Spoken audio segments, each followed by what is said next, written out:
لو عايزة تعملي فطار او عشاء ومحتارة تعملي ايه، هاتي وحدتين طماطم وبيضة ورغيف عيش، هنعمل احلى فطار سهل وسريع بس طعمه في اللذيذ. بس في الاول كده هاتي الطاسة، حطي فيها مكعب زبدة او معلقة سمنة ومعلقة زيت، واول الزبدة ما تسيح هتحطي شرايح الطماطم، هم عبارة عن وحدتين طماطم كبار وعليهم رشة فلفل اسود. بعد كده بصلاية صغيرة تقطعيها مكعبات صغيرة وتوزعيها على الطماطم وتسيبيهم يتبلوا كده براحتهم على النار، وتحطي لهم رشة ملح.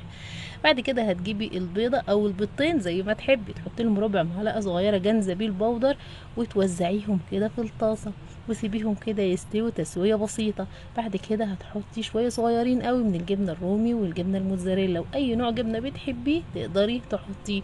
بعد كده هتجيبي رغيف العيش الشامي الكبير او البلدي كمان زي ما تحبي وتحطيه على الوش. بعد كده هتقلبي البيض والطماطم على العيش وشيليهم من على الطاسة وحطي معلقة زيت صغيرة وخلي العيش هو اللي تحت وسيبيه ياخد تحميرة بسيطة، وحط شوية جبنة تاني على الطماطم بعد ما قلبتيها واقسميها نصين.